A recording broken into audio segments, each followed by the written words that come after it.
Hola a todos. Este domingo, 11 de abril, Ecuador ha esquivado una bala. Como sabéis, se celebraba la segunda vuelta de las elecciones presidenciales que enfrentaban al candidato del correísmo, que era Andrés Arauz, con un candidato conservador y moderado, que era el banquero Guillermo Lasso. Los ecuatorianos no se han dejado llevar por los cantos de sirena y han optado por la sensatez. Después de 2 intentos fallidos, finalmente el candidato de la coalición Creo obtenía algo más del 52% de los apoyos. Así que Guillermo Lasso asumirá el próximo 24 de mayo la presidencia de Ecuador. Ha habido momentos de mucha tensión en las elecciones que he seguido atentamente y en la medida de lo posible desde España. En la primera vuelta del 7 de febrero quedaban 3 candidatos en la pole. Andrés Arauz, el candidato correísta, que quedaba en primera posición, y Guillermo Lasso y Yacu Pérez, que se peleaban por la medalla de plata. Yacu Pérez es del partido Pacharuco, que es un partido de izquierda, indigenista y anticorreísta. La diferencia entre los candidatos anticorreísta fue pírrica, hasta el punto de que Yacu Pérez casi se proclama el vencedor de la primera vuelta. Después de este 7 de febrero, la duda era si los simpatizantes del partido Pacharuc apoyarían al correísta, a pesar del eterno enfrentamiento entre los indígenas y los correístas, o si apoyarían el candidato de la derecha, que era algo igual de impensable. Finalmente optaron por el voto nulo, lo que ha beneficiado a Guillermo Lasso. Como veis, los términos del debate para estas elecciones se planteaban más bien como un referéndum sobre la vuelta a la senda del correísmo y, a la que había marcado el expresidente Rafael Correa. Lo que podría haber echado por tierra los muchos sacrificios que han hecho los ecuatorianos durante los últimos 4 años para arreglar, o por lo menos para tratar de arreglar, lo que el gobierno correísta había roto durante sus 10 años en el poder. El caso de Ecuador es realmente curioso. En 2017, los ciudadanos tuvieron que elegir en una situación muy parecida a la actual. Tenían 2 opciones. O bien elegían al ahora presidente saliente, Lenín Moreno, que también venía promocionado por Rafael Correa, o bien elegían al ahora presidente entrante, Guillermo Lasso. Lo curioso del caso de los 4 años en el cargo de Lenín Moreno es que, a pesar de ser el candidato de Rafael Correa, cuando llegó al gobierno dio un giro de 180 grados y se acabó enfrentando con todo lo que representaban Rafael Correa y el correísmo. Y eso no iba a ocurrir 2 veces. Era algo realmente improbable. Si hubiese vencido Andrés Arauz, Ecuador habría vuelto a la política económica e institucional de Rafael Correa. Una política que acabó por destruir las finanzas de Ecuador, el Estado de Derecho y el sistema de pesos y contrapesos que tienen los ciudadanos para controlar a su gobierno. Para entender por qué digo que los ecuatorianos han conseguido esquivar una bala, tenemos que ponernos en contexto. Dejadme explicaros por qué la victoria de Andrés Arauz podría haber supuesto una amenaza tan grande para Ecuador. ¿Cómo fue el gobierno de Rafael Correa? Imagino que todos vosotros conoceréis a Rafael Correa, aunque solo sea vagamente. Sabréis que es uno de los máximos representantes de esto que se ha venido a llamar el socialismo del siglo XXI, como también lo son otros personajes como Evo Morales, Cristina Fernández de Kirchner, Lula da Silva o Hugo Chávez. Rafael Correa llegó a la presidencia de Ecuador en el año 2007, en lo que podríamos llamar un momento populista, es decir, un momento de debilidad institucional idóneo para el triunfo del discurso maniqueo y facilón. Ninguno de los 3 presidentes anteriores pudo terminar su mandato debido a las insurrecciones populares e indígenas. Cada día aparecían más y más casos de corrupción que salpicaban a los miembros del gobierno. Y por si todo esto fuera poco, la sombra del Fondo Monetario Internacional y de los acreedores extranjeros también se mantenía siempre al acecho. Y aquí es donde aparecía en escena un tipo joven y carismático que sabía cómo manejar el discurso político. Rafael Correa, que entonces era el ministro de Economía y Finanzas del gobierno de Alfredo Palacios, que era el presidente anterior, solo estuvo en el cargo durante 4 meses, pero en ese breve periodo de tiempo consiguió llamar mucho la atención. Aprovechó el momento para enfrentarse con el Tratado de Libre Comercio con Estados Unidos, se negó a pagar la deuda contraída con el FMI y con los acreedores internacionales, porque defendía que los beneficios de la venta del petróleo no debían destinarse a pagar la deuda, sino a cubrir el gasto público. Fue tal la impresión que causó el personaje que la popularidad del expresidente Palacios fue deteriorándose progresivamente después de la renuncia de Correa. Después de él, nombró a otros 5 ministros para manejar la cartera de Economía y ninguno parecía contentar a la opinión pública, que fantaseaba con la imagen del exministro. En esta situación, Rafael Correa lo tenía muy fácil para convertirse en el presidente de Ecuador en las siguientes elecciones. Solo le faltaba ir un poquito más lejos con este discurso populista. ¿Y qué se le ocurrió? Pues prometió iniciar un proceso constituyente.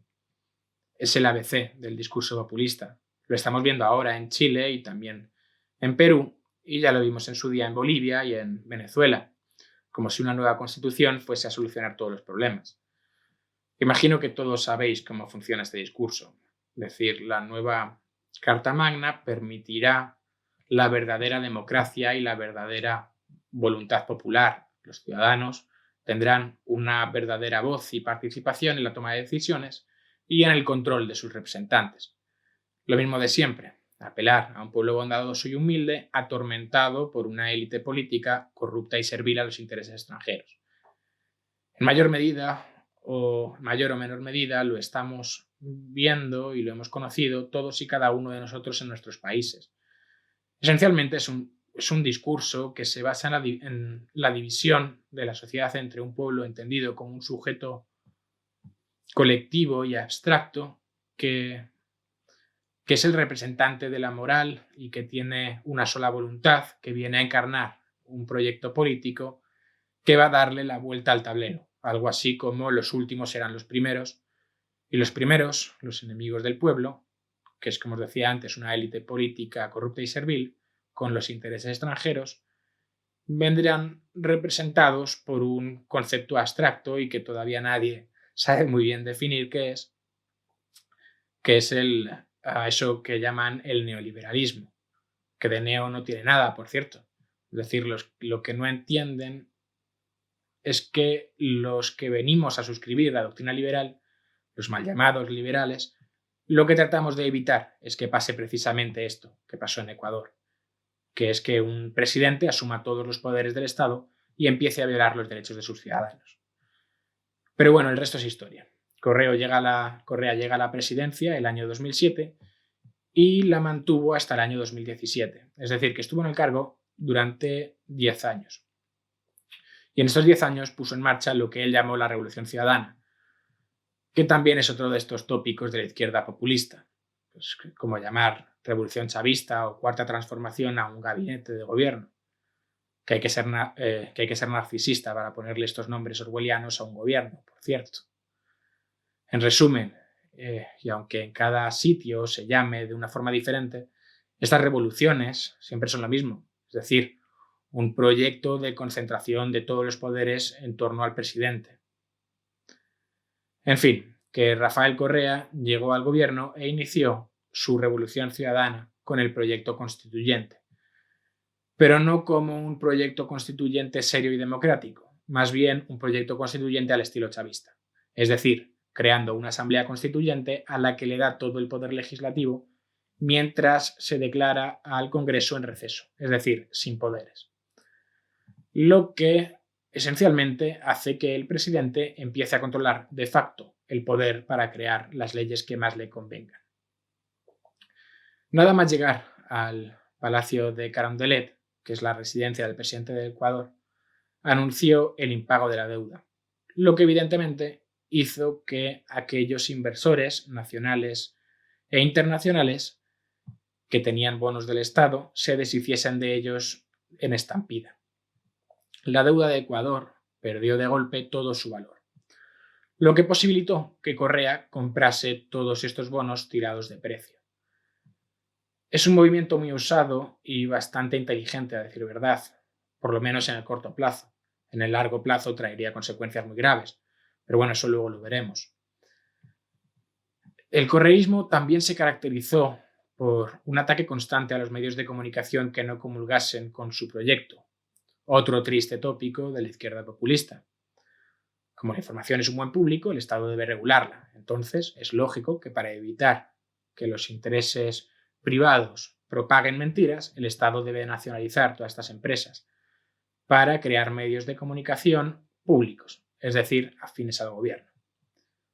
Creo que ya lo he dicho alguna vez, pero si en alguna ocasión oís eso de que cualquier recurso, empresa o institución deben responder a los intereses públicos o del pueblo, o que deben ser democráticos, o que pertenecen a un sector estratégico, o cualquier cosa de este tipo, lo que quiere decir, a fin de cuentas, es que deben estar manejados por el gobierno y con tu dinero. Es decir, cuidado con todo esto. ¿Por dónde iba? Sí, Rafael Correa llegó al gobierno en el año 2007.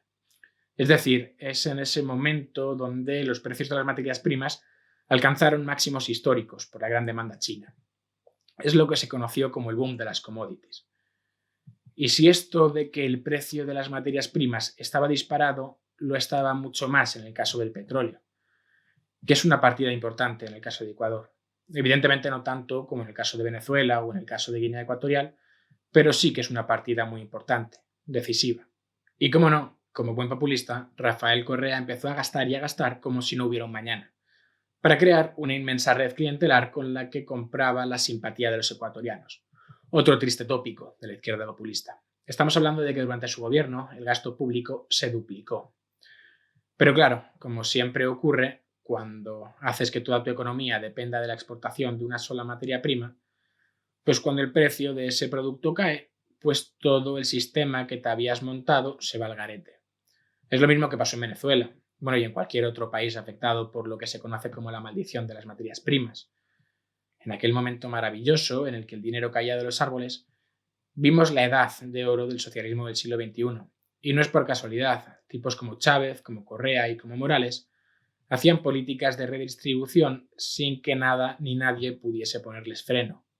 Y cuando se acabaron todos esos ingresos, los gobiernos que han venido después, cuando han venido, pues no solo han tenido que solucionar el desastre que habían dejado sus predecesores, sino que encima han tenido que enfrentarse a la imagen romántica que se creó alrededor de todos estos líderes populistas. De ahí que todos estos personajes reciban tantísimos apoyos, lo que no tendría ningún sentido si sus seguidores supiesen las consecuencias reales de sus gobiernos.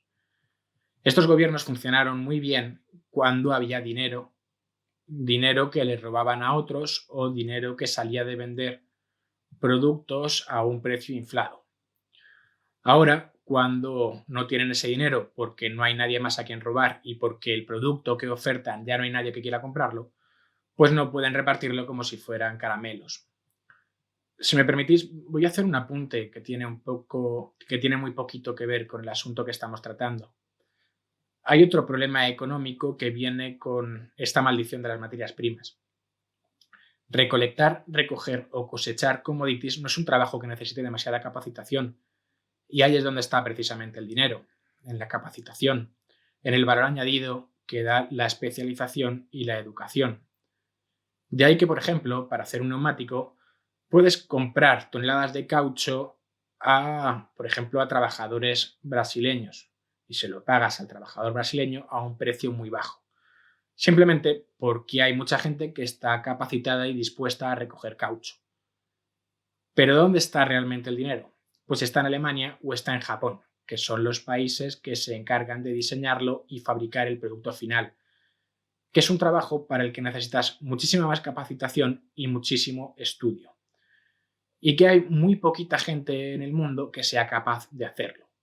Por eso los salarios de los alemanes o de los suizos son bastante más altos que los de, por ejemplo, los ecuatorianos o los brasileños. Y esta situación se empeora además si encima de todo esto tienes en el gobierno a un tipo que prefiere tener 1000 palas a una excavadora. Pero bueno, volvamos a donde estábamos porque creo que me estoy desviando un poquito del tema. Cuando cayó el precio del petróleo, Ecuador se encontraba en una situación muy complicada. El Estado ya no disponía de estos ingresos del petróleo, por lo que no tenía suficiente dinero como para cubrir todos los gastos y todas las obligaciones que había contraído en forma de gasto público. Normalmente, cuando esto ocurre, un gobierno responsable tiene una sola opción: emprender una serie de ajustes tremendamente duros y tremendamente impopulares para cuadrar las cuentas, que es o bien subir los impuestos o bajar drásticamente el gasto público. Porque si no hace esto, el país se va directamente a la quiebra. Repito, esto es lo que haría un gobierno responsable. Ahora, los gobiernos irresponsables tienen otra opción, que es retrasar lo inevitable. Pueden posponer este ajuste para que se la coma el que venga después de ellos. ¿Y cómo se hace esto? Pues cubriendo el déficit fiscal, es decir, la diferencia entre ingresos y gastos con deuda pública, es decir, pidiendo dinero prestado. Y así, el siguiente gobierno que venga después de él no solo tendrá que hacer un ajuste para solucionar el desequilibrio presupuestario, sino que además tendrá que hacer un ajuste muchísimo más severo para cubrir la deuda que ha contraído tu gobierno. Y esto es lo que hizo Rafael Correa. Prefirió mirar para otro lado y no solucionar el problema de base, con la esperanza de que el precio del petróleo volviera a subir y así poder seguir viviendo en el mundo de la piruleta. Bueno, os he dicho que los gobiernos irresponsables tienen la opción de pagar el exceso de gasto con deuda, pero normalmente también tienen otra opción, que es la de inflacionar la moneda, es decir, imprimir una cantidad obscena de billetes para que el Estado tenga reservas suficientes como para cubrir los gastos. Esto es lo que hizo Venezuela y es lo que lleva haciendo 70 años Argentina: imprimir billetes a mansalva para no tener que hacer un ajuste que sería tremendamente impopular, pero que solucionaría el problema de base, que es decir, que se gasta más de lo que se ingresa. ¿Y cuál es la consecuencia de esta irresponsabilidad? Pues la inflación, es decir, la pérdida de valor de tu moneda. Si en tu economía, siendo igual de productiva, en vez de haber 1 millón de billetes hay 30 millones, pues tu billete vale menos. Es una forma muy cómoda de robar a los contribuyentes sin necesidad de cobrar impuestos. Es algo así como un impuesto disimulado, porque ahora el gobierno, en vez de tener en su poder el 5% de los billetes, por ejemplo, pues tiene el 30%. Y los ciudadanos normalmente no entienden esto y no entienden por qué cada día son más pobres. Por eso el peso argentino, cada día que pasa, tiene menos valor, porque el Banco Central Argentino no deja de imprimir billetes. Porque por eso mismo los precios en Argentina no dejan de subir. Que no es que suban los precios, es que nadie quiere tener sus ahorros en pesos argentinos. ¿Para qué? Si dentro de un año los 100 pesos que tenga ahora en el bolsillo van a valer 1. Y por eso mismo los argentinos compran dólares cada vez que tienen la oportunidad, porque confían en que sus ahorros estarán a salvo si están guardados en esta divisa, que es una divisa fuerte. Pero bueno, gracias a Dios, Ecuador no tiene esta opción, porque está dolarizada, es decir, su moneda es el dólar. Y evidentemente el Banco Central de Ecuador pues no tiene el poder como para ponerse a imprimir dólares. Esto exige que el Estado gaste lo que es capaz de ingresar. Es decir, que el tamaño del Estado está limitado a la riqueza real que puede generar la sociedad ecuatoriana. Como os decía, desechada la idea de llevar a cabo un ajuste presupuestario impopular para que la imagen del presidente siguiera siendo, pues eso, la de un mesías que todo lo soluciona repartiendo dinero, y descartada también la idea de imprimir billetes, pues Rafael Correa tenía la opción de pedir dinero prestado a los acreedores extranjeros. ¿Y os acordáis que antes os dije que aquella jugada con el impago de la deuda le iba a traer consecuencias? Pues así fue. Como os podéis imaginar, ya nadie se fiaba de Rafael Correa, como es lógico. Por eso mismo, estos acreedores extranjeros exigían garantías de que el gobierno ecuatoriano iba a cumplir con su palabra y de que iba a abonar lo prestado. Y como Rafael Correa no tenía ninguna credibilidad, pues tuvo que dar unas garantías enormes. Y además, la deuda que contrajese vendría con unos intereses altísimos. También tiene esto sentido. Es decir, si eres inversor y tienes que dejarle dinero a Rafael Correa, más te vale que te compense. No es lo mismo prestarle dinero a Suecia o a Singapur, por ejemplo, porque sabes que te van a devolver tu dinero sí o sí, que prestarle dinero a la Revolución Ciudadana y Socialista de Rafael Correa. Y por eso mismo los intereses de la deuda de Suecia o de Singapur son tan bajos, porque si te piden dinero es porque saben que te lo pueden devolver. Y esta no era la situación de Rafael Correa y no era la situación de Ecuador. La desconfianza era tan grande que en un momento dado tuvo que dejar como garantía la mitad del oro que Ecuador tenía en sus reservas para que Goldman Sachs le dejase dinero. Pero lo más interesante y miserable de esta estrategia fue que encima ocultó a la opinión pública toda la deuda que había contraído. De hecho, cuando dejó el gobierno, sacaba pecho presumiendo de las cifras económicas que dejaba atrás. Y así es como llegamos a las elecciones del 2017, en las que se enfrentarían su candidato, que era Lenín Moreno, el presidente que ahora deja el gobierno, y que era entonces su vicepresidente, y Guillermo Lasso, que es el recién elegido como nuevo mandatario de Ecuador. La presidencia de Lenín Moreno. Lenín Moreno llegó a la presidencia en un momento en el que más que un honor ser presidente era un castigo. Porque ahora que le tocaba a él, se empezaba a dar cuenta de que algo no iba bien. Y ahí es cuando descubrió el pastel. Los presupuestos no cuadraban. Se dio cuenta de que Ecuador debía casi 42.000 millones de dólares, arrastraba un déficit de locura y todas las empresas públicas y todos los medios de comunicación que el gobierno había nacionalizado estaban en números rojos. Y ya os podéis imaginar cómo reaccionó el nuevo presidente. Desde el mismo comienzo de su presidencia, su relación con Rafael Correa se fue al traste rápidamente. Al fin y al cabo, su predecesor y valedor le había negado la posibilidad de ser el presidente de una época de bonanza como la que le había tocado a él. En vez de eso, debía convertirse en un presidente de transición al que le tocaba solucionar el embrollo en el que Rafael Correa le había metido. Tenía por delante la labor quijotesca de descorreizar Ecuador. Es decir, enfrentar la difícil situación económica poniendo en marcha una serie de medidas muy impopulares y muy impropias de su ideología. Tened en cuenta de que este tipo se llama Lenin, es decir, que él no está preparado para controlar el gasto, él está preparado para gastar. Entonces, el gobierno de Lenín Moreno se ha caracterizado por poner en marcha toda una serie de medidas muy duras para el ya de por sí jodido bolsillo de los ecuatorianos. Seguramente os acordaréis del estallido social que vivió Ecuador en octubre de 2019. Pues fue a causa de un ajuste económico que venía impuesto como una condición de los acreedores extranjeros y que incluía, entre otras cosas, la eliminación del subsidio petrolero que se había instalado en 1934 y que nadie se había atrevido a eliminar, que es un subsidio por el que el Estado cubre gran parte del gasto en combustible de los ecuatorianos y por el que los ciudadanos acaban pagando la mitad de lo que paga el resto del mundo por el combustible. Al menos directamente, porque pagarlo lo pagan, pero lo pagan mediante impuestos. Si os acordáis, todo aquel estallido social provocó que tuviese que declarar Lenín Moreno el estado de emergencia y que tuviese que cambiar la capital política a Guayaquil. Fue porque la cosa se estaba poniendo realmente complicada en Quito a causa de las manifestaciones. Al final, el asunto dejó una decena de muertos y ni siquiera se pudo instalar la reforma de una forma íntegra. Una decena de muertos con nombres y apellidos, con familias, con seres queridos y con un proyecto de vida.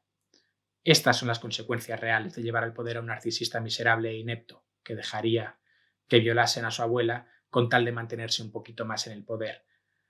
Estas son las consecuencias de dejarse llevar por el discurso de nosotros contra ellos, de buscar culpables fuera y de nunca asumir las culpas de lo que hace mal nuestro gobierno.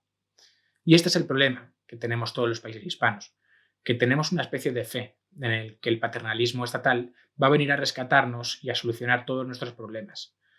Somos el caldo de cultivo perfecto para que prosperen los hijos de puta. La próxima vez que hagáis caso a un líder político que ofrece soluciones sencillas a problemas hipercomplejos, ateneos a las consecuencias. Porque siempre son las mismas. Es el hambre, es la corrupción, es la violencia y es la miseria. Oye, que es que nuestro pueblo es pobre. Pues no pasa nada, que paguen los ricos. Oye, pero que es que si hacemos que paguen los ricos se van a ir a otro país y se van a llevar sus empresas. Pues no pasa nada, les expropiamos las empresas y ya está. Oye, pero que es que si nos hacemos nosotros cargo de las empresas, las vamos a arruinar, que somos políticos, que somos unos inútiles. Pues no pasa nada, cubrimos los números rojos con dinero público y solucionado. Oye, pero que es que el dinero público sale de la renta de los contribuyentes y como ya te he dicho antes, somos pobres. Pues no pasa nada, le subimos el salario mínimo y solucionado. Oye, pero que es que si subimos el salario mínimo va a haber millones de personas en paro. ¿Veis por dónde voy, no? Es decir, las soluciones sencillas a problemas hipercomplejos no funcionan. Mentira, solo funciona una, la libertad. Dejar a la gente que haga su vida en paz. Y me diréis, oye, pero que es que con la libertad económica aumenta la desigualdad. Primero, no es verdad, pero aunque lo fuese, ¿y qué? ¿A ti qué te importa que tu vecino tenga más que tú? Si tu problema es que tú no tienes ni para vestir a tus hijos, ¿qué más te dará que tu vecino tenga un Ferrari? Si lo que te importa es la alimentación de tu familia. Pero bueno, perdonad que me caliento con estas cosas. Como os decía, el gobierno de Lenín Moreno ha tenido que hacer frente a momentos muy duros que han hecho que su popularidad baje radicalmente. Pasó del 80% con el que empezó a una popularidad que ahora está en el fango. Creo que en torno a un 7%. Y ojo, que parece que aquí estoy haciendo un homenaje al gobierno de Lenín Moreno. No, ni mucho menos. Es decir, hay motivos más que de sobra para desaprobar su gestión, sobre todo por cómo ha afrontado la pandemia. Pero sí que hay que tener en cuenta que se ha llevado la peor parte de un proceso que acaba de empezar y que no se puede interrumpir bajo ningún concepto. Y este era el problema de que hubiese salido un tipo como Andrés Arauz en las elecciones. ¿Cuáles eran los retos de Guillermo Lasso? Como habéis visto, la situación de Ecuador es cuanto menos complicada. De ahí la importancia de estas elecciones y de ahí la importancia de que el nuevo presidente esté a la altura de las circunstancias, que son esencialmente las de lidiar con las consecuencias del gobierno correísta. Y mientras tanto, mientras que los ecuatorianos van a tener que sufrir las consecuencias, ¿dónde está el que las creó? ¿Dónde está Rafael Correa? Pues está en Bélgica, que es el refugio natural de todos los miserables. De hecho, es a Bélgica donde se ha ido a refugiar también Carles Puigdemont y es el refugio natural de todos los etarras españoles. Se iban a Bélgica o a Francia, siempre igual. Rafael Correa se esconde allí para no tener que afrontar una condena de 8 años de prisión por un caso de corrupción de estos de sobornos a cambio de contratos públicos, con el que financiaba su partido. Las elecciones de este domingo eran de una importancia capital, porque existía el riesgo de que saliese elegida la marioneta de Rafael Correa. Y nadie sabía por dónde iba a salir este personaje. En un momento dado avisó de que, al igual que su mentor, él no iba a cumplir con los acreedores extranjeros porque él iba a defender la soberanía económica de Ecuador. No sé muy bien qué quiere decir con ello, pero él lo iba a defender.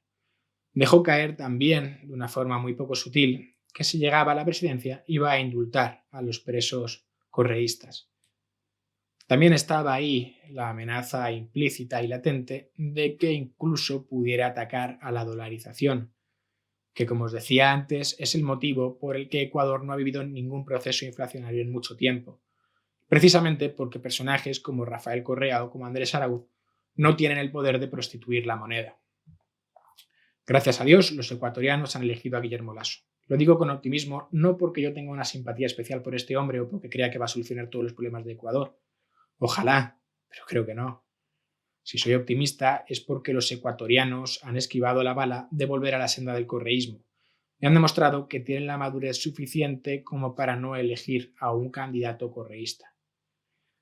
No es poco decir. Esto no se puede decir, por ejemplo, de mi país, que ya habéis visto quién es mi presidente y quién está en su gobierno. Dicho esto, la tarea que tiene Lasso por delante es colosal y tiene que estar preparado para llevar a cabo reformas muy, muy duras y enfrentarse a un poder legislativo que va a hacer todo lo que tenga en sus manos por ponerle palos en la rueda. No solo va a tener que hacerse cargo del pago de las deudas que acumuló el gobierno de Correa, sino también el pago de las deudas que contrajo el de Lenín Moreno para afrontar las reformas y los gastos de la pandemia del coronavirus. Estamos hablando de unos 65.000 millones de dólares para una economía de algo menos de 110.000 millones, para una economía que no es muy fiable en lo que a acreedores extranjeros se refiere.